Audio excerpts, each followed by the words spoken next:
परम पूज्य स्वामी जी और मेरे आयुर्वेद के आचार्य वैद्य तेज जानी जी के आशीर्वाद से आज हम लोका आयुर्वेद का 22वां सत्र शुरू करने जा रहे हैं। और मैं स्वामी जी के श्री चरणों में और भगवान के श्री चरणों में वंदन करूंगी कि वो हमें इसे समझने और सुनने की शक्ति प्रदान करें। तो जैसा कि हम कल चर्चा कर रहे थे कि आयुर्वेद में आहार के बारे में बहुत ही कुछ बताया गया, क्योंकि ये एक हमारा स्वास्थ्य बनाने का अभिन्न अंग है। तो फिर उन्होंने बताया कि इतने सारे आहार शास्त्र हैं जो लिखे गए थे, लेकिन आम आदमी के लिए उसको पढ़ना संभव नहीं था। तो उन्होंने एक बहुत साधारण सा सूत्र भी हमें बता दिया था, और वो है हितबुक, मितबुक और रितबुक। तो इसको थोड़ा सा, क्योंकि हम हमेशा ही कहते हैं कि आज की राह से हमें समझाओ, हमें आज के हिसाब से उसका लॉजिक समझना है, उसका लॉजिक बताइए। तो थोड़ा सा आज के हिसाब से भी इस सूत्र को समझ लेते हैं कि किस तरह से ये जो पूरा सूत्र है हितमुख, मितबुक और रितबुक, कैसे ही पूरे हमें स्वास्थ्य देने के लिए आहार को सही तरह से किस तरह से लेना, कैसे लेना, उसका एक कंप्लीट सूत्र कैसे है, थोड़ा इसको समझ लेते हैं। तो थोड़ा पहले आज की डाइट एंड न्यूट्रिशन की हम बात करते हैं। आज की जो मॉडर्न साइंस है वो डाइट और न्यूट्रिशन मतलब आहार के बारे में वो क्या कहते हैं। तो वो कहते हैं कि वो फ्रेश होना चाहिए, जो भी हम खाना खाएं वो फ्रेश होना चाहिए। तो फ्रेश ये मैं आपको साथ साथ बताऊंगी कि आयुर्वेद में फिर फ्रेश का मीनिंग क्या बताया, क्योंकि आयुर्वेद में भी बताया कि शुद्ध होना चाहिए, ताज़ा होना चाहिए। तो मॉडर्न साइंस में उसको फ्रेश बोलती है। तो फ्रेश मीन्स क्या कि अगर माइक्रोवेव में वो गर्म करके तभी हमें दिया गया तो वो फ्रेश है, या गर्म उसी टाइम आपने बेकरी में तो बहुत दिन से पड़ी रहती हैं चीज़ें, लेकिन माइक्रोवेव में जब आपको गर्म करके देते हैं तो उसको बोलते हैं बहुत फ्रेश है। तो क्या हम उसको ताज़ा बोलेंगे? तो ताज़ा किसको बोला गया उन्होंने, फ्रेश की परिभाषा क्या थी? तो हमारे आयुर्वेद के ऋषियों ने बताया कि फ्रेश का मतलब कि आपको जो खाना आपने बनाया वो 3 घंटे में या 2 या 3 घंटे में आपको खाना है, तब उसको आप ताज़ा बोलोगे। ये नहीं कि आपने 7 दिन पहले कोई बेकरी आइटम बना के रख दी है, उसमें प्रिजर्वेटिव डाल के रख दिए हैं और बाद में आप माइक्रोवेव में उसको गर्म करके खा रहे हो तो वो ताज़ा है। और भगवत गीता में भी भगवान ने बताया कि सात्विक भोजन, ताज़ा भोजन किसे कहा गया, राजसी भोजन किसे कहा गया, तामसी भोजन किसे कहा गया। तो उन्होंने बहुत क्लियरली मतलब कि ताज़ा की परिभाषा उन्होंने सही से बताई थी। ये अभी हम हित बुक को देख रहे हैं। हित बुक मतलब कौन सा फूड हितकारी है, तो उसके आज के आयाम क्या है और आयुर्वेद में क्या बताया गया था। क्योंकि हितकारी मीन्स क्या, हम कैसे जानेंगे हितकारी है, हमें कैसे पता लगेगा हितकर मीन्स मेरे क्या मीनिंग क्या है इसका, तो वो थोड़ा हम समझने की कोशिश कर रहे हैं। तो ताज़ा हमने समझा कि ताज़ा मीन्स जो उसी टाइम बना हो, ताज़ा बना हो, फ्रेश सब्जियों से बना हो, तो उसको उन्होंने ताज़ा बोला। ना कि आपने 10 दिन पहले उसको स्टोर करके कुछ बना के रख दिया और माइक्रोवेव में उसको ताज़ा बनाया और खा लिया, तो उसको ताज़ा हम नहीं बोलेंगे। फिर उन्होंने बोला कि इसमें स्ट्रेंथ मिलनी चाहिए, जो बल देने वाला हो। ये आज की डाइट भी आज का न्यूट्रिशन भी साइंस बताती है कि भाई आपको वो फूड खाना चाहिए जिससे आपको स्ट्रेंथ मिले, एनर्जी मिले। ये तो हम बहुत सुनते हैं। तो फिर उन्होंने बोला एनर्जी मीन्स क्या, तो एनर्जी मीन्स जो वो आप देखिए एनर्जी किसकी एनर्जी वो बता रहे हैं। तो वो बता रहे हैं कि देखिए दूध में इतने न्यूट्रिशन होते हैं, इतना कैल्शियम, इतने विटामिन, इतने प्रोटीन, सब आपके पैकेट में लिखा होता है। आप कोई भी फूड आइटम देखिए उस पर सबकी न्यूट्रिशन वैल्यू लिखी होती है। आप बादाम का देख लीजिए, उसमें इतनी कैलोरीज होंगी, इतने फैट होगा, इतने कार्बोहाइड्रेट्स होंगे। तो हर फूड प्रोडक्ट पे उन्होंने उसकी न्यूट्रिशन वैल्यू लिखी होती है आज। तो हम उसको समझते हैं कि ये बहुत हेल्दी है, हाँ ठीक है समझ लिया हमने, वो बहुत हेल्दी है। लेकिन वो हेल्दी है और वो जो बात कर रहे हैं वो सब प्रोडक्ट्स के हेल्दी होने की बात कर रहे हैं, लेकिन क्या वो मेरे लिए हेल्दी है? तो ये तो किसी ने बात की ही नहीं। हाँ वो चीज़ें बहुत हेल्दी हैं, मैं मानती हूँ, बादाम बहुत हेल्दी है, हाँ फ्रूट बहुत हेल्दी है, केला बहुत हेल्दी है, हाँ दूध पीना बहुत हेल्दी है, क्योंकि दूध हेल्दी है। हाँ बिल्कुल, हमारे ऋषियों ने भी कहते हैं कि ये तो संपूर्ण आहार है, ये तो अमृत है। लेकिन क्या वो मेरे लिए अमृत है, क्या वो मेरे लिए हेल्दी है? बादाम तो बहुत अच्छा है, क्या वो मेरे लिए हेल्दी है? तो उन्होंने जो भी बातें की, आज के डाइट और न्यूट्रिशन जो भी बता रहा है हमें, तो वो फूड के बारे में बता रहा है, फूड आइटम की न्यूट्रिशन वैल्यू, फूड आइटम की हेल्थ के बारे में बता रहा है ज़्यादातर, कि आपकी थाली में एक आपका ये खाना है, आपको ये खाना है, ये हेल्दी है, ये सब चीज़ें हेल्दी है, आपको ये खाना है। पर क्या वो मेरे लिए हेल्दी है, क्या मुझे सूट करती हैं? तो ये तो मेरे से किसी ने पूछा ही नहीं कि आपकी बॉडी टाइप क्या है। डाइटिशियन से जब हम बनाने गए थाली या हमने डाइट प्लान करवाया, उसने डाइट प्लान कर दिया, क्योंकि उसने जो फूड आइटम्स पढ़ी उसकी न्यूट्रिशन वैल्यू के हिसाब से उसने हमारी डाइट प्लान की। लेकिन क्या उसने पूछा कभी कि मेरी बॉडी टाइप क्या है, मेरे मन की स्थिति क्या है खाने के टाइम में? तो क्या ये सब चीज़ें आहार खाते हुए, लेते हुए, पचन करते हुए क्या इफेक्ट नहीं करती हैं? क्या हमारा मन हमारे शरीर से अलग है? तो ये तो हो गई। अभी जो मैं एक एक पॉइंट आपको बता रही हूँ, हितकारी मीन्स क्या, हित बुक का मीनिंग उन्होंने क्या बताया था। तो हमने देखा कि ताज़ा होना चाहिए, फिर उन्होंने बोला बलदायी होना चाहिए, तो हमारे ऋषि उन्होंने बताया बिल्कुल बलदायी होना चाहिए, लेकिन द्रव्य के गुण तो उन्होंने बताए, उन्होंने भी फूड आइटम के बताए गुण कि कौन सी शाक में क्या गुण होते हैं, कौन सी दाल में क्या गुण होते हैं, ये उन्होंने भी बताया था। उनको द्रव्य गुण विज्ञान जो मैंने कल आपको बताया उन्होंने बताया, लेकिन इसके साथ साथ उन्होंने ये भी बताया कि आपकी अग्नि बल क्या है, आपकी बॉडी की जठराग्नि क्या है, आपकी बॉडी की प्रकृति क्या है, आप किसी ऋतु, उस ऋतु का बल क्या है, जो आप रस खा रहे हो उनका बल क्या है, तो आपको वो भी देखना है।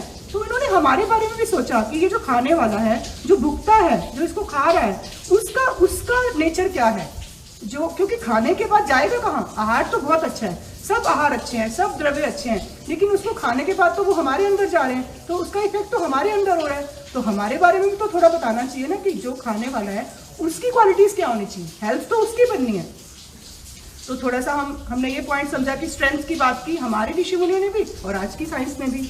फिर उसके बाद उन्होंने बात की कि cooked in a healthy way, या अच्छी तरह से वो हेल्दी वे से खाना बनाना चाहिए। तो क्या समझते हैं हम इससे कि भाई घी कम डालो, थोड़ा तेल कम डालो, बस इतना शायद हम समझते हैं। और फ्रेश थोड़ी सी, ठीक है, अभी फ्रेश हों सब्जियां, या फ्रेश को भी हम कितना समझते हैं, हम तो 10 दिन में लाकर फ्रिज में स्टोर कर देते हैं और फिर उसको फ्रेश समझते हैं।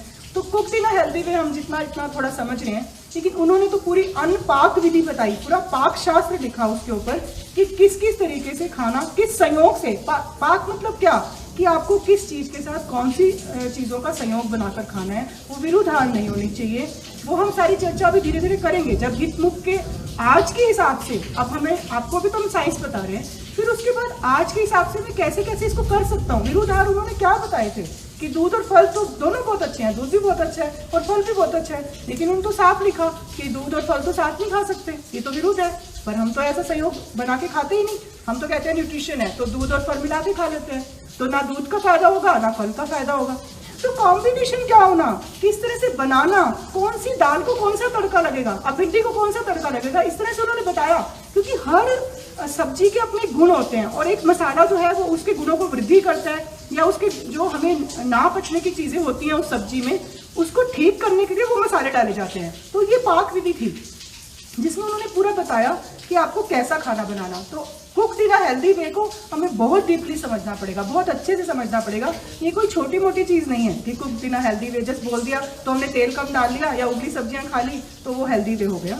फिर उसके बाद उन्होंने बताया कि उसके बाद जिस तरह से उन्होंने मन का भी बताया कि आपको हितकारी मन की स्थिति क्या है जब खाना खाते हैं, ये तो है बनाने की और खाने की भी बताई। अनपान की भी इसलिए बताई क्योंकि मन की स्थिति भी मैटर करती है। आप जिस टाइम किस मूड में खाना खा रहे हो, अगर आपका कहते हैं कि मूड अच्छा नहीं है कभी कभी, तो वो डाइजेस्टिव जूसेस निकलेंगे ही नहीं, जो पचन करने वाले रस हैं वो निकलेंगे ही नहीं।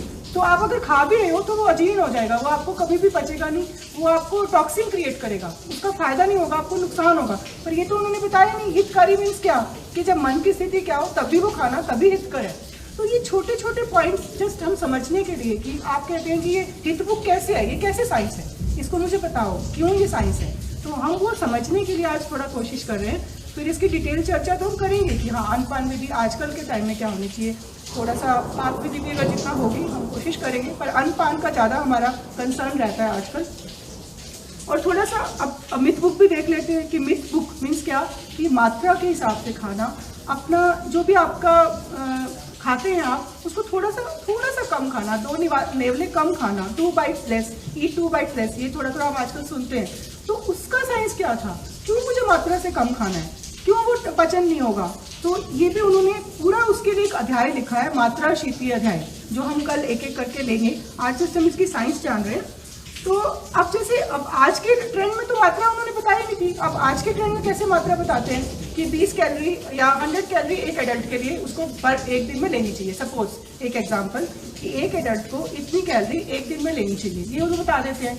तो ये तो हुई एक डाइट फिक्स कर दिया आपने, पर हर एडल्ट की कैपेसिटी अलग है, हर एडल्ट की प्रकृति अलग है, हर एडल्ट की क्षमता अलग है, हर एडल्ट की मन की प्रकृति अलग है, मन की स्थिति अलग है, तो फिर कैसे मात्रा फिक्स करेंगे।